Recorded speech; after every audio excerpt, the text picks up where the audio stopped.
മുനമ്പം പ്രശ്നത്തിൽ ഇടതുപക്ഷ ജനാധിപത്യ മുന്നണി നേരത്തെ തന്നെ നിലപാട് വ്യക്തമാക്കിയിട്ടുള്ളതാണ്. സംസ്ഥാന ഗവൺമെന്റിന്റെ ഈ പ്രശ്നത്തിലുള്ള നിലപാട് അർത്ഥശങ്കയ്ക്കിടയില്ലാത്ത വിധം വ്യക്തമാക്കിയിട്ടുണ്ട്. മുനമ്പം നിവാസികളായ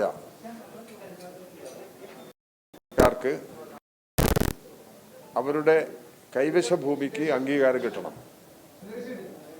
ദീർഘകാലമായി മുനമ്പത്ത് താമസിച്ചു വരുന്ന കുടുംബങ്ങളുണ്ട്.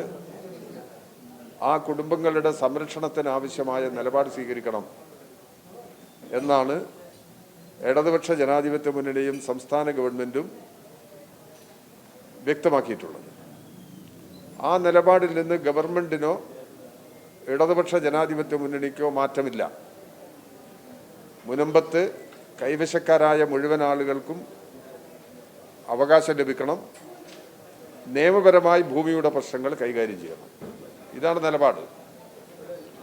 വഖഫ് നിയമം വന്നപ്പോൾ ആ നിയമത്തിലെ ഏത് വകുപ്പാണ് മുനമ്പത്തിൻ്റെ പ്രശ്നങ്ങൾക്ക് പരിഹാരമുണ്ടാക്കുന്നത് എന്നുള്ളത് ഞങ്ങൾക്കൊന്നും ആലോചിച്ച് മനസ്സിലാവുന്നില്ല. വഖഫ് നിയമത്തിൻ്റെ കാഴ്ചപ്പാടും വഖഫ് നിയമത്തിൻ്റെ നിലയും മറ്റൊരു രീതിയാണത്. ഈ നിയമത്തിനനുസരിച്ച് ഇവിടെയുള്ള മുനമ്പം പ്രശ്നത്തിന് പരിഹാരമാണെങ്കിൽ തീർച്ചയായിട്ടും മന്ത്രിക്ക് ആ പരിഹാര മാർഗം പറയാമായിരുന്നു. അദ്ദേഹം അത് പറയാതിരിക്കുന്നത് നിയമത്തിൻ്റെ പശ്ചാത്തലത്തിൽ തന്നെയാണ്. അദ്ദേഹത്തിന് അങ്ങനെ പറയാൻ പറ്റുള്ളൂ. നിയമത്തിൻ്റെ അടിസ്ഥാനത്തിൽ ഇവിടെയുള്ള ജനങ്ങളെ ആരാണ് വഞ്ചിച്ചത് എന്നുള്ളതാണ് പരിശോധിക്കേണ്ടത്. ഒരു വിഭാഗം ആളുകൾ ഈ വഖഫ് നിയമം വന്നു കഴിഞ്ഞാൽ മുൻപത്തെ പ്രശ്നങ്ങൾക്കാകെ പരിഹാരമായി, കൈവശക്കാരുടെ പ്രശ്നങ്ങളെല്ലാം പരിഹരിക്കപ്പെടും എന്ന് ആരാണ് ഈ കൈവശക്കാരെ ബോധ്യപ്പെടുത്തിയത്?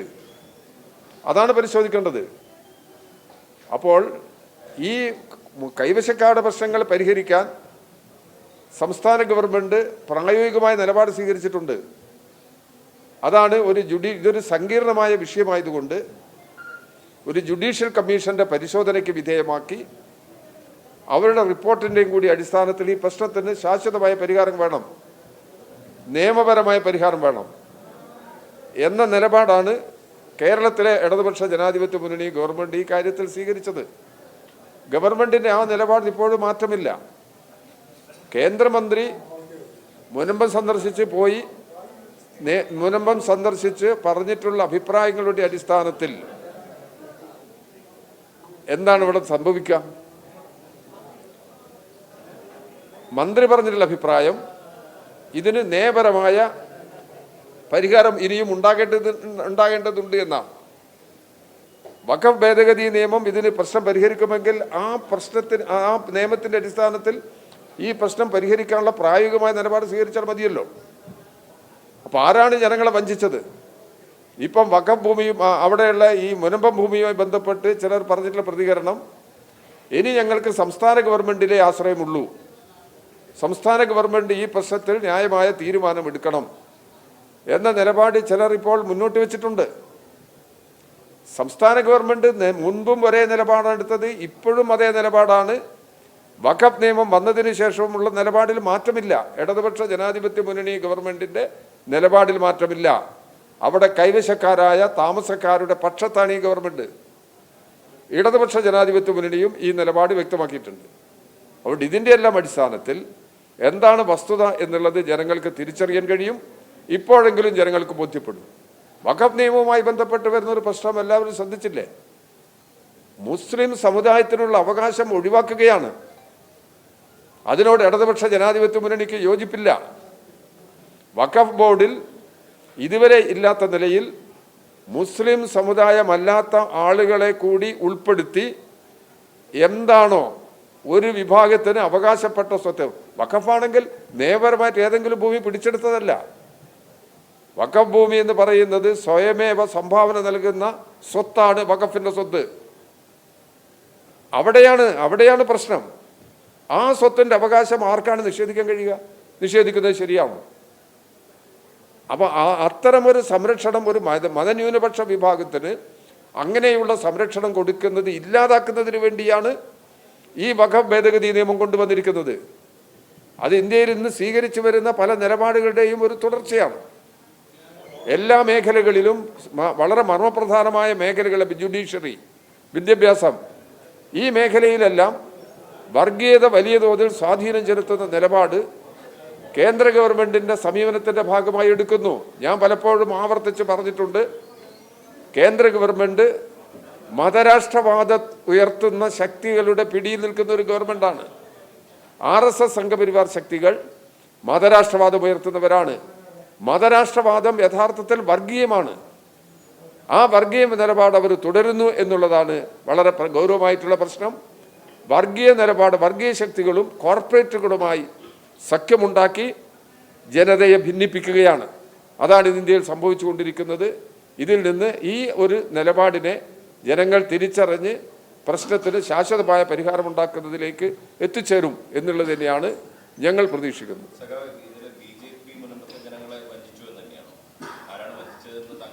അത് ആരാണെന്ന് എല്ലാവരും പരിശോധിക്ക്. ആരാണ് അവർക്ക് ഉറപ്പ് നൽകിയത്?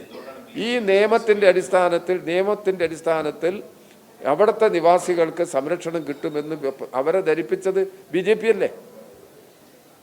അപ്പം അത് എന്താണ് അതിനെക്കുറിച്ച് ഇനി പറയേണ്ടത്? അത് അവിടുത്തെ ആളുകൾ മനസ്സിലാക്കുമല്ലോ. ആയിക്കോട്ടെ, നിയമം പറയട്ടെ, മന്ത്രിക്ക് തന്നെ അത് പറയാലോ. ഏത് നിയമമാണ്, ഏത് വകുപ്പാണ്? ഇപ്പോൾ പാസ്സാക്കിയുള്ള നിയമത്തിലെ ഏത് വകുപ്പാണ് മുനമ്പത്തെ ജനങ്ങൾക്ക് സംരക്ഷണം നൽകുന്നത്? അത് ഞങ്ങൾക്കൊന്നും മനസ്സിലായിട്ടില്ല. അത് ഏത് വകുപ്പാണ് ഇവർക്ക് സംരക്ഷണം നൽകുന്നത്? അത് നമുക്ക് പരിശോധിക്കാമല്ലോ. നിയമം ഇവിടെ കിടക്കല്ലേ?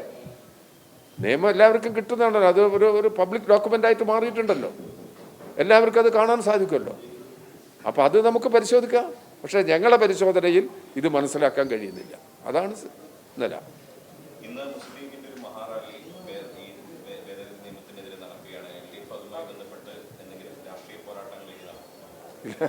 അല്ല, അത് അവരുടെ മുസ്ലിം ലീഗിൻ്റെ ഒരു പാർട്ടി എന്നുള്ള നിലയ്ക്ക് അവർ തീരുമാനിച്ചൊരു കാര്യമാണ്. അത് അവർക്ക് അവകാശമുണ്ടല്ലോ. അത് ആ നിലയിലാണ് അവർ നിന്നത്. അതും നമ്മളെ നിലപാടായിട്ടൊന്നും യാതൊരു ബന്ധവുമില്ല. മുസ്ലിം ലീഗ് എടുത്തിട്ട് അവരുടെ റാലിയോ അവരുടെ നിലപാടോ ഞങ്ങൾ ഇടതുപക്ഷ ജനാധിപത്യ മുന്നണി ഗവൺമെൻറ്റിൻ്റെ നിലപാടുമായിട്ടൊരു ബന്ധവുമില്ല. ഇവിടെ ഞങ്ങളൊരു സമൂഹത്തിൻ്റെ പ്രശ്നമാണ് കാണുന്നത്. ആ സമൂഹത്തിൻ്റെ പ്രശ്നത്തിന് പരിഹാരമുണ്ടാവണം, അവർക്ക് സംരക്ഷണം ഉണ്ടാവണം. ആ നിലപാടിൽ ഇടതുപക്ഷ ജനാധിപത്യ മുന്നണി ഗവൺമെൻറ് വിട്ടുവീഴ്ച ചെയ്യുന്നില്ല. അതാണ് ഇന്ത്യയിലെ മറ്റ് പല ഗവൺമെൻറ്റുകളിൽ നിന്നും ഈ ഗവൺമെൻറ്റിൻ്റെ വ്യത്യാസം. അത് മനസ്സിലാക്കേണ്ടവർക്ക് കഴിയണം. അതേ പ്രശ്നമുള്ളൂ.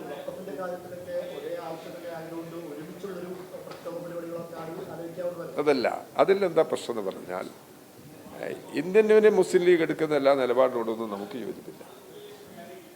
ഇപ്പോൾ കേരളത്തിൽ അവർ സ്വീകരിക്കുന്നത് ജമായത്തും SDPയുമായിട്ട് സഖ്യമാണ്.